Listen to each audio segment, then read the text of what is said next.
Danke the Magna Shakespeare. Carta actually comes from 1215. This guy called John, right, who led a revolution of farmers that marched on the steps of the king, right?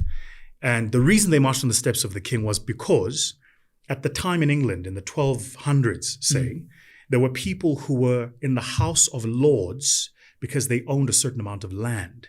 That's why when you own land, you're called a landlord. Boom. Silab. Jeez. So anyway, and what was happening is these landlords had peasants living. It's an impolite term, but that's how history is written. Sure. These Well, peasants. we still have peasants now. They probably have a different name. Which is politically correct. Sure, right. We call them the masses. Sure. Right. And then 2-3 generations time, somebody will go, why did they call them that? Yes, that's right? derogatory. So they had, and those peasants were made to pay a certain levy to the landlords, who paid a certain levy to the king. That's how the king lived.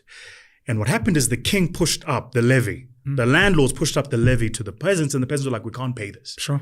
So this one particular farmer leads an entire revolution. They march through the streets, and they eventually arrive in the city of London, which, by the way, most people don't know, that the person who actually founded the walls that protected the city of London is an African, a man called Severus.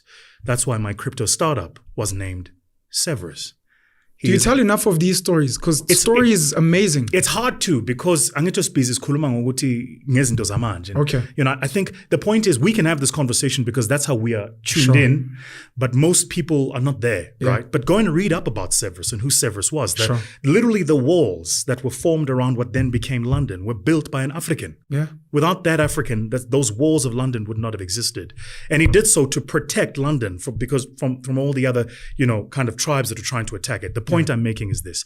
So all of this is happening. This guy marches on the street, he basically gets to the steps of the king. The king is forced to now sit with these people, and they're like, look, chief, if you don't change the rules, you're out. Sure. And they force him to write a charter. The Latin for it was a Magna Carta. Beautiful. The Great Charter. That charter is the foundation of some of the rules and laws we hold to be true in society today. It was the first time it was written on paper that all men are created equal, that all men will be presumed innocent until proven guilty by the law. It was the first time those ideas were written on paper, ideas we live by today. For me, all of this is important because I don't understand how you function in a society with a set of rules and you don't understand their genesis. Yeah. This is why a lot of people find it difficult when you say, but that thing doesn't work anymore. Sure.